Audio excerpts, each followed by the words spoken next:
талын чимээг сагнаж хондог 18 залуус манай чондог ариун сэтгэлийн үзүүр санаж хондог улсын хил тайван байна.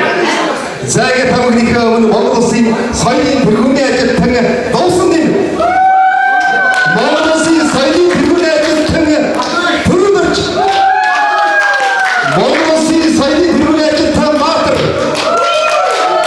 Монгол улсын соёлын тэргүүний ажилтан Нэлбаяр Монгол улсын соёлын тэргүүний ажилтан Батбаяр хамтдаа зөвхөн сайхан хүмүүстэй жийг бүлгээр хамтдаа сууж хамтдаа уулзгаая.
Жаргал бүжиг хувааж байгааг ахмад гिचтэй бас эрүүл гэхийг хүсье.